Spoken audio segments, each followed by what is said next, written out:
My name is Lucy, 32 years old, and I live in a small coastal town in Oregon, where the mornings are misty and the cafes always smell like cinnamon. My life used to be peaceful. I worked at the public library, restocking books, organizing story time for children, then coming home to a quiet, comforting stillness. I thought I would live like that forever. Until he walked into my life. I met Brandon on a crisp October morning at a cafe called Birch and Bloom. I was in my usual corner, rereading notes for the children's reading program, when he stumbled in, hands juggling 2 cups of hot coffee and a paper bag of cinnamon rolls, crashing into my table and sending papers flying. He blurted out, "Oh God, I'm so sorry, I didn't see." I looked up and saw a man with slightly messy brown hair, a face that was both embarrassed and genuinely apologetic, scrambling to pick up the scattered pages. For some reason, I laughed, not because it was funny, but because for the first time in months, someone caught me off guard. He looked at me and said softly, "How can I make it up to you? Can I take you to lunch as an apology for ruining your hard work?" And I said yes. Brandon was an architect. He loved old houses and had a quirky habit of sketching historical buildings in pencil every weekend. He often called me the iron-hearted librarian after I once refused to extend his book loan, even though he brought homemade cookies to plead his case. On trips to the farmer's market, he would pick out the ugliest onions just to make me laugh. He didn't need to try to be romantic. His natural warmth was what drew me in. We got married after almost a year of dating, in a small ceremony under the pine trees behind my house. There weren't many guests, just enough to fill 2 rows of wooden chairs. The air was chilly, but his hand in mine was warm. I'll never forget what he whispered as he placed the ring on my finger. "I won't promise to be perfect, but I promise I'll choose you every day." After the wedding, we moved into a little house on the edge of town, a red-roofed fixer-upper with a wooden porch and bougainvillea blooming outside the kitchen window. I loved how Brandon strung up our wedding photos with twine and clothespins. We painted the living room a warm cream, planted lavender in the garden, and baked bread together every weekend.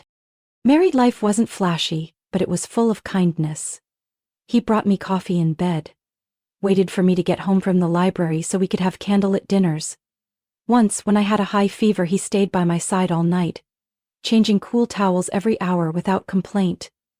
Another time, I cried over a heartbreaking book, and he didn't say a word, just wrapped me in his arms and let the silence hold me. I used to think if happiness had a shape, this would be it. But what I didn't know was that when a third person enters what seems like a perfect life, things don't fall apart all at once. It starts with little things, subtle, quiet, like winter sneaking into the house through a draft you didn't notice. Brandon got a call from his mother on a Tuesday afternoon while I was watering the lavender on our porch. He stepped out, holding his phone with a conflicted look and a quieter than usual voice. "Mom wants to stay with us for a bit after the divorce." I paused. How long is a bit? Brandon glanced at me, a little guilty. "She said just a few weeks. Her new place in Eugene isn't ready yet. I think it won't be long." I nodded, not thrilled, but I understood. After all, she was my mother-in-law. Her name was Clarice. 60 years old, sharp, reserved, once a respected university lecturer.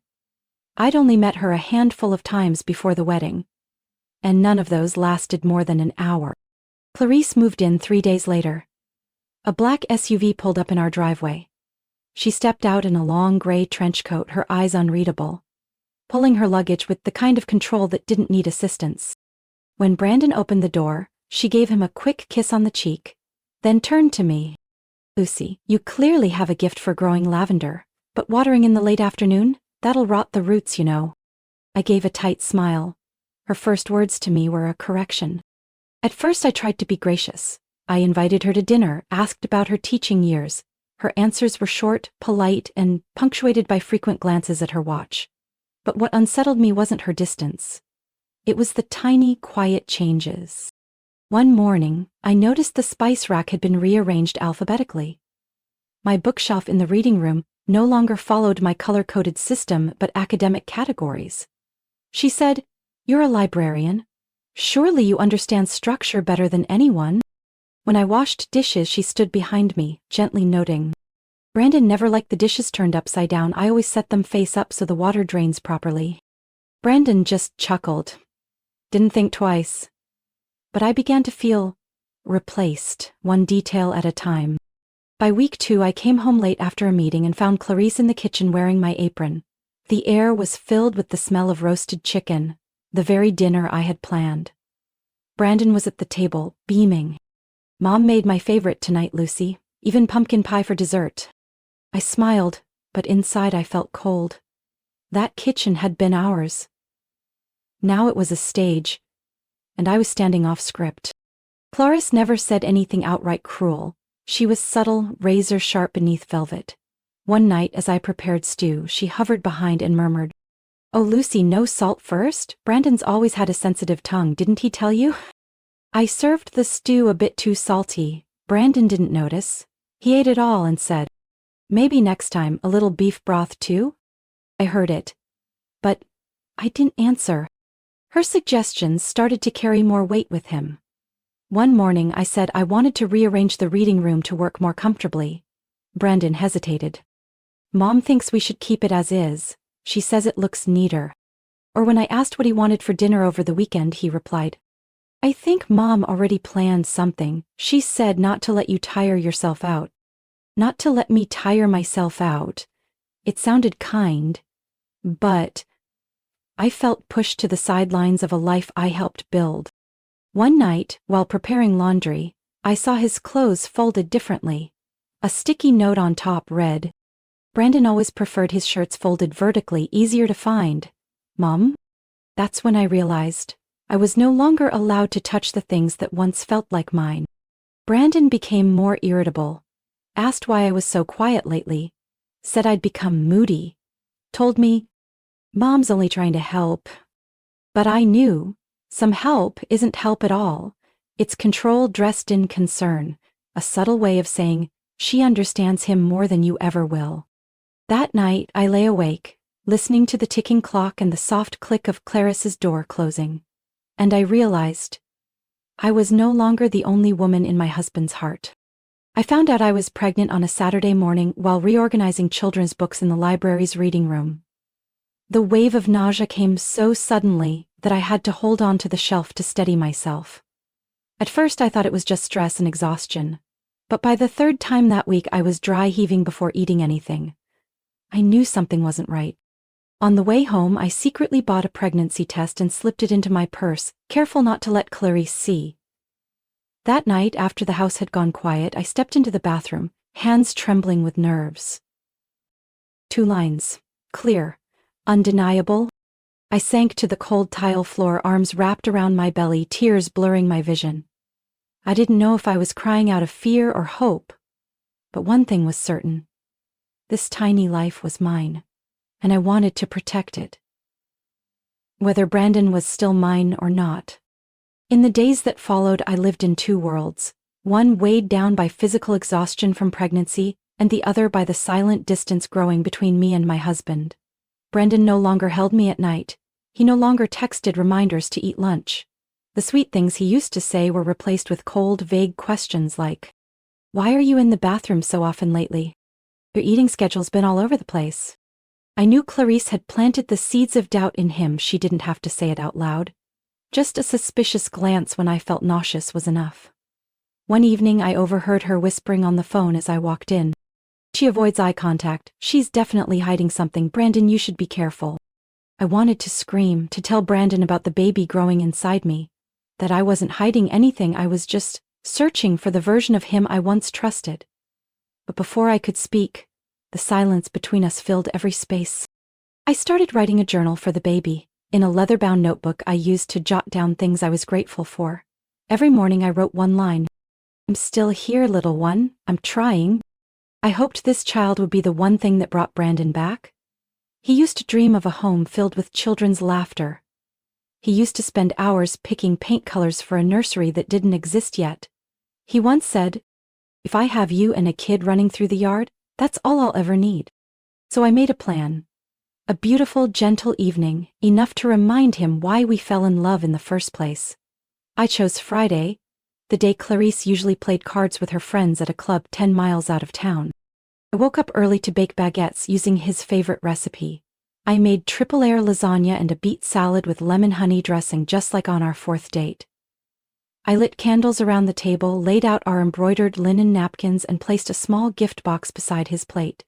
Inside it was a folded white baby onesie printed with the words, "Hi, Dad." My heart pounded when I heard Brandon's car pull up. I straightened my dress, took a deep breath, smiled, and told myself, "Just look at me like you used to. Just one look and everything will shift."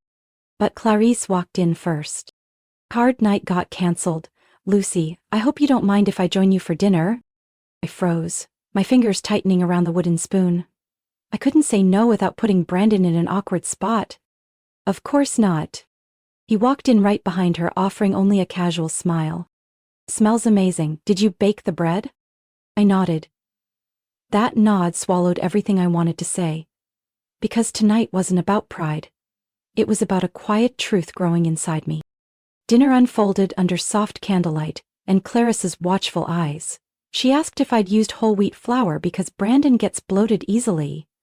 She said the salad was a little tangy, then smiled and said, "Brandon never liked sharp flavors, did you?" He chuckled along. And I no longer heard the sound of my own heartbeat. I cleared the plates, eyes flicking to the unopened gift box still sitting beside his napkin. I didn't open it, not tonight.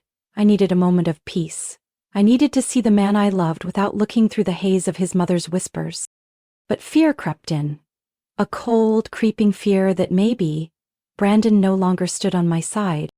I don't remember exactly when the atmosphere in my kitchen changed, but I do remember that it was the moment I brought out dessert. The spoon clinked to a halt. Clarice stood beside Brandon, resting her hand on his shoulder, leaning in to whisper something I couldn't hear. But I saw his eyes. Those warm eyes I once trusted suddenly freeze over, sharp as winter ice. Brandon set down his spoon and stood abruptly. The chair scraped loudly across the floor. "Is it true?" he asked, voice low and hoarse, staring straight at me. I froze. "What do you mean? What are you hiding from me, Lucy? Don't play dumb." His voice rose. Clarice stepped back, but her gaze never left me.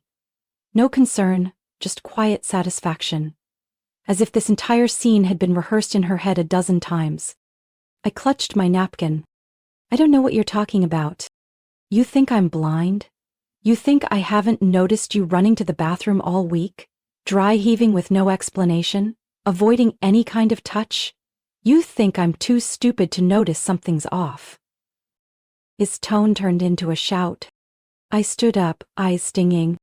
"I was gonna tell you, I just hadn't found the right moment." "No, Lucy, you were hiding it. You didn't think I deserved to know." I didn't even have time to speak before the slap landed, sudden, so fast I couldn't react. The sound cracked through the kitchen like a whip. My left cheek burned like fire. I stumbled back, grabbing the edge of the table for support.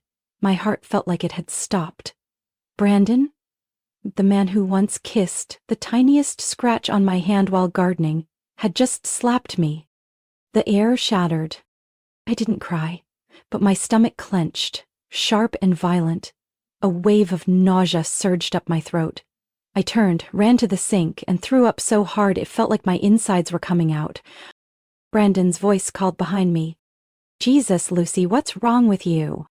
As I collapsed to the floor, my purse slipped off my shoulder. Something small rolled out, hit the table leg, and stopped right at his feet. A pregnancy test. Pale pink. 2 clear lines. Brandon bent down, picked it up, his face went pale. "Is this?" I looked up at him, instinctively cradling my belly. "Yes, I'm pregnant." Silence fell over the kitchen. I could hear the ticking of the clock and the soft wheels of Clarice's shoes against the hardwood floor. She said nothing, just stood there, arms crossed, lips pressed into a thin, cold line. But something in her eyes, something like satisfaction, flickered. Brandon dropped the test, straightened up, and stepped back. I saw fear flash across his face, not because he hurt me, but because He didn't recognize himself anymore. Right then the front door burst open. Lucy. It was Meredith, my neighbor from 2 houses down, a high school teacher who once brought me banana bread for the holidays. I don't know what she heard from outside, but her face froze when she saw my flushed cheek, messy hair, and me sitting on the kitchen floor with the pregnancy test between us. I heard a crash. Is everything okay? Brandon stepped back. Clarice chimed in, calm as ever. We're just having a small family misunderstanding. Meredith ignored her. She walked straight to me, knelt down, and wrapped an arm around my shoulders. Come with me, right now. I looked at Brandon. He didn't say a word, didn't make a move to stop me. I stood, shaky, letting Meredith guide me out. As the door closed behind us, I heard Clarice murmur, probably to Brandon. See, I told you. My legs trembled, but my hand still rested on my belly. My child. Mine. And I knew in that moment, I wasn't just leaving a house, I was stepping out of an illusion. Meredith didn't ask a single question on the way to her apartment, a small unit on the 2nd floor of a red brick building down the street. She just opened the door, flipped on a soft yellow light, made me a mug of ginger tea, and pulled a quilt over the couch. I sat down, still holding my belly on reflex, my left cheek still warm, but the real pain was buried in places no one could see. Meredith sat beside me, said nothing empty or useless, just placed a hand on my shoulder and whispered, I'll call a doctor in the morning. The next day, she took me to an OB/GYN clinic less than 3 blocks away. It was quiet, the walls painted pastel blue, a vase of baby's breath on the reception desk. Everything felt deliberately gentle, like it was built to hold fragile hearts. When the doctor placed the probe on my belly and the screen lit up, I held my breath. A heartbeat appeared. Tiny, clear, strong. You're about 6.5 weeks, she said. Everything looks stable. I didn't respond. Tears streamed down, but there were no sobs. That moment, that little heartbeat, held me together like a thread. Meredith turned to the doctor. Would you mind recording that sound? And the doctor nodded. That night, I sat alone in Meredith's living room, porch light shadows drifting across the curtains. I opened my messaging app, attached the audio file, and typed only 3 words. Your child's heartbeat. No blame, no anger, just a piece of truth, sent to the man who once swore to protect me. It was marked read within minutes. Then a new message appeared. Please meet me, just me, no mom. I swear. I stared at the screen, torn. Part of me wanted to block his number, erase every trace. But the part of me carrying this child needed to know if he was still the man I once trusted. I typed slowly. Tomorrow, 2 p.m. Maple and Sage Cafe. Then I added a single condition, with no frills. If your mother shows up, I walk away, forever. His reply came instantly. I understand. I'll come alone, I promise. The next day, I sat at the window seat, holding a cinnamon tea, eyes watching the cobblestone street. Maple and Sage was where I used to read alone before Brandon entered my life. Maybe in some way, I was hoping to meet that version of myself again, the Lucy before everything fell apart. At exactly 2 p.m. the door opened. Brandon walked in, alone, wearing a faded blue shirt, empty-handed, looking like he'd barely slept. He paused when he saw me, uncertain, fragile. Can I sit? He asked softly. I nodded. No greetings. He sat, keeping distance, a strange carefulness between 2 people who once shared everything. I know. There's no excuse for what I did, Brandon began, voice raw. I didn't see how far I'd drifted until you disappeared. And then, that sound, the heartbeat. He stopped, covering his face. I didn't cry. I kept my voice even. I didn't come to hear you apologize. I need to know. Will my child be safe with you around? Brandon looked up. I swear I'll do whatever it takes to prove that. You can set any conditions. I'll follow them. I sat up straight and pulled a folded piece of paper from my jacket pocket. I already wrote them down. 3 conditions. If you break even one, I won't look back. He took it, opened it, and read slowly. When he reached the last one, his lips trembled, I agree. All three. I'll prove it not with words. I looked out the window, my heartbeat steadying. It wasn't forgiveness. But maybe it was the beginning of protecting myself and the small life growing inside me. Brandon sat there gripping the paper I handed him like letting go would make all hope vanish. I didn't rush to say anything else, not because I wanted to punish him, but because I needed control over my own voice. He spoke first. She lied. About everything. I kept my gaze on my tea, but my chest tightened. Right after you left, she called Aunt Charlotte, just as I was coming down the stairs. She didn't know I could hear. She said you were dangerous, that you were using the baby to trap me, that you were seeing someone else. He clenched his fists. And then she laughed. Said she finally freed me. I looked up slowly.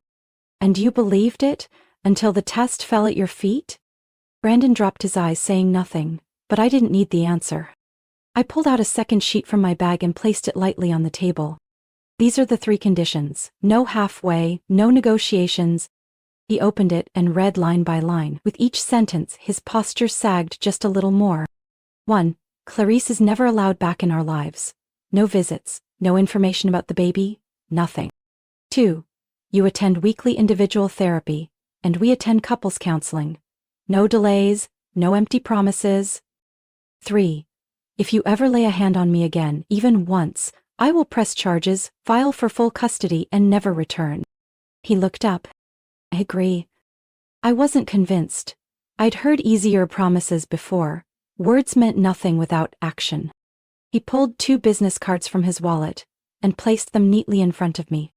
One's a family attorney. She's already drafting the agreement. If I violate Rule 3, you get full custody. No dispute. My signature's on it. All you need is yours. I went still. The second is a therapist. I had my first session yesterday. And this. He opened the calendar app on his phone. This is our first couples counseling appointment. You can call to confirm if you want. I inhaled deeply, steadying myself. You're doing all this for me? No, he said, shaking his head. For the baby, for myself, and because you gave me one last chance, even when I didn't deserve it. I looked outside, at the dry maple branches shifting in the early winter breeze. I wasn't sure I could trust anyone again. But I knew this. The child growing inside me deserved a father who wasn't controlled, manipulated, or a shadow of Clarice. I'm not coming home, I said softly. We'll start again. But not under the same roof. Brandon nodded, no argument. As long as you don't feel safe, I won't come close. He stood about to leave. But then he paused, pulled a small slip of paper from his shirt pocket. One last thing. He set the paper in front of me. I looked down. A single handwritten line, neat and steady. I chose you, and I'll choose you again. Every day, if you'll let me. I folded the note, slid it into my pocket. I didn't say a word, but I didn't push it back, either. It wasn't forgiveness. It wasn't reconciliation. It was just a door. Open just wide enough for light to come in after months of darkness. I started noticing the familiar silver SUV parked across from the library every Tuesday morning. At first I wasn't sure, could have been coincidence. But then it showed up again on Wednesday and Friday. Always in the same spot, same hour, engine running, window slightly cracked. Like someone was watching but didn't want to be seen. The 4th time, I stopped halfway up the library steps and stared directly at the vehicle. Through the dark-tinted window, I clearly saw Clarice's face behind her sunglasses. Unflinching. Cold. I texted Brandon. Your mom is parked outside the library 3 days in a row. His reply came minutes later. I'll call the police. Stay inside. I stood behind the glass entrance and watched from a distance. 17 minutes later, 2 officers arrived. Clarice stepped out of her car like she was strolling through a park, her face feigning concern. I heard her voice rise. I'm just worried about my son. He's being isolated. He's not himself anymore. His wife is hiding something. The officers blocked her path, saying something I couldn't hear. Clarice suddenly changed her tone. Her hands shook. Her voice cracked like she was on stage. I just want to see my grandchild. I haven't done anything wrong. At that moment, Meredith, my neighbor and the one who helped me leave that night, was standing beside me in the library. She pulled out her phone and whispered, "Want proof for a restraining order?" I nodded. She recorded the entire scene, Clarice's shift in tone, the performance, and her dramatic outburst as she was asked to leave. "My son's been brainwashed. That baby is a trap. It's not even his." I clenched my fists. I'd had enough. At our couples therapy session the following week, I handed the phone to Dr. Raina Moore, our marriage counselor, and placed it silently on the table. Brandon sat beside me, silent as the video played. No one spoke as his mother's voice filled the room, sweet, then venomous, then shrieking, all in under a minute. I looked over at Brandon. His face had gone pale, one hand covered his forehead, the other gripped the armrest. His eyes locked on the screen like he couldn't believe what he was seeing. "I didn't edit anything," I said softly. Brandon nodded slowly, then exhaled like the air had been knocked out of his lungs. "It was her," he muttered, "exactly like when my dad left."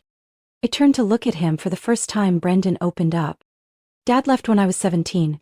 Back then, Mom screamed for a whole week, broke things, called the entire family together to accuse him of cheating, but later I overheard her talking to Aunt Myra, sounding just like in that video, laughing and saying, 'Finally got rid of him.'" Brandon looked at me, guilt flooding his eyes. I grew up between two versions of the same person, and I chose to believe the performance instead of the truth right in front of me. Dr. Moore nodded, her voice steady and calm. "Emotional manipulation, especially from a parent, is hard to recognize when it's all you've ever known. But Brandon, every time you choose Lucy over that control, you're breaking the cycle." Brandon turned to me, and for the first time, his eyes weren't guarded. "I know I don't deserve it. But I won't let her hurt you or the baby. I've already contacted a lawyer. They're preparing the paperwork for a protective order." I didn't say anything. I just nodded. It wasn't total relief, but it was something. A sliver of ease knowing I wasn't the only one who saw Clarice for who she truly was. At the end of the session, Brandon gently held my hand. Not tight, not demanding, just a quiet signal. "I'm learning, and I won't leave you alone anymore."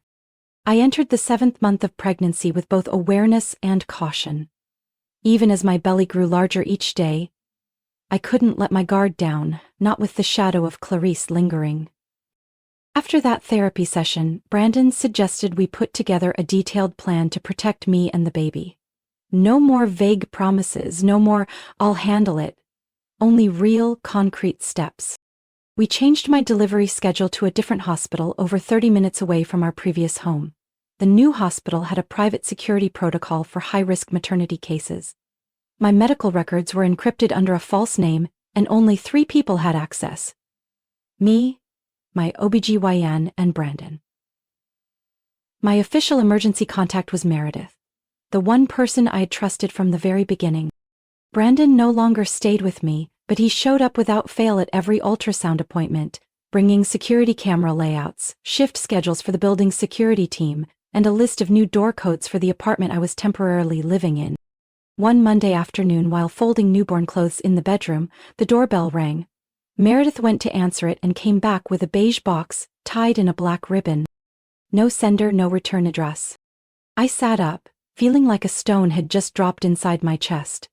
Meredith opened it, peeling back the tissue paper. Inside was a pale gray stuffed animal. An unfamiliar shape, neither rabbit nor bear. But its eyes.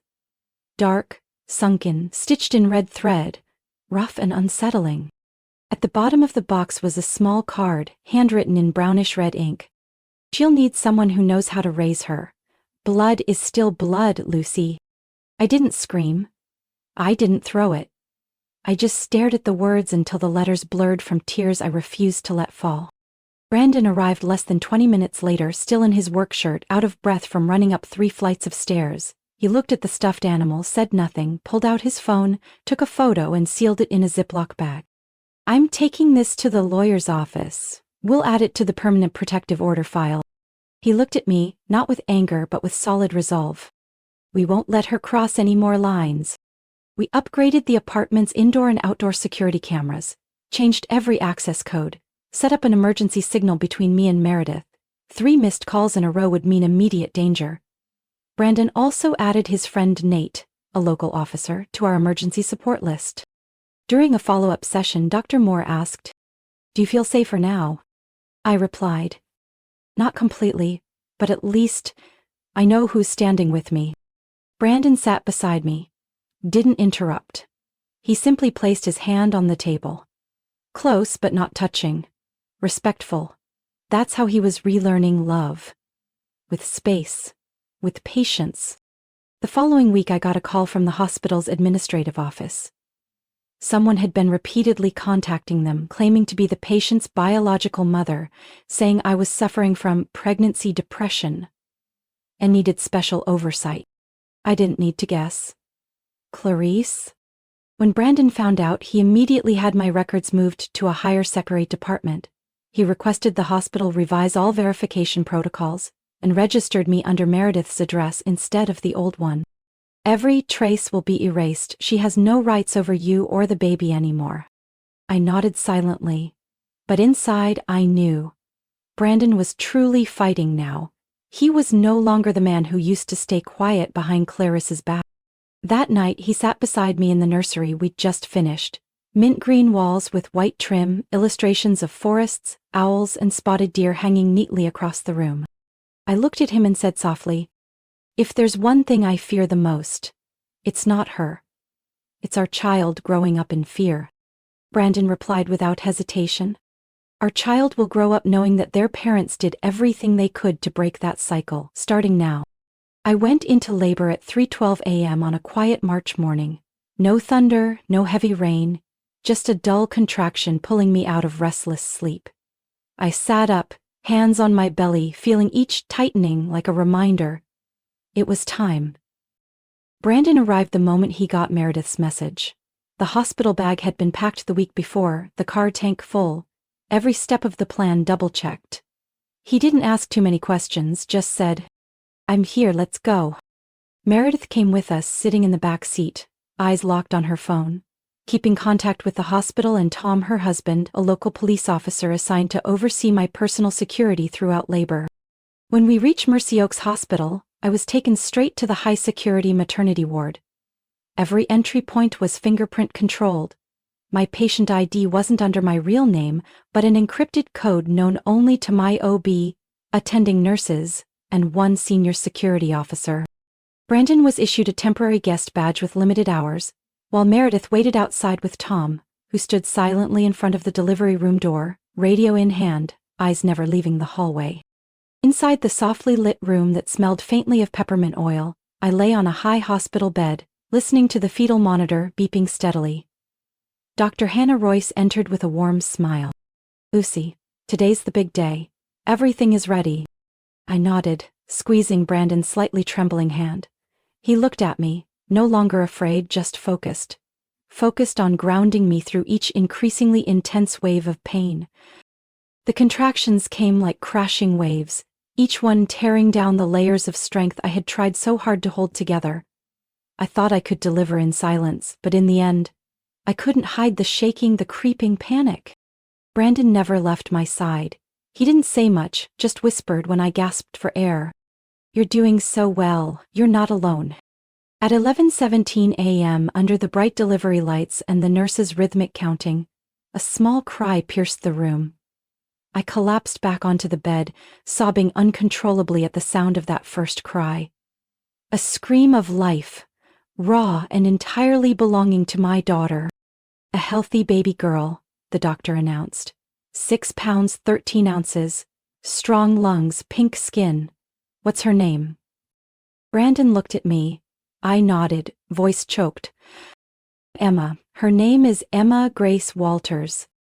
The nurse brought her over and placed her on my chest. Emma opened her eyes. Blurred. Soaked.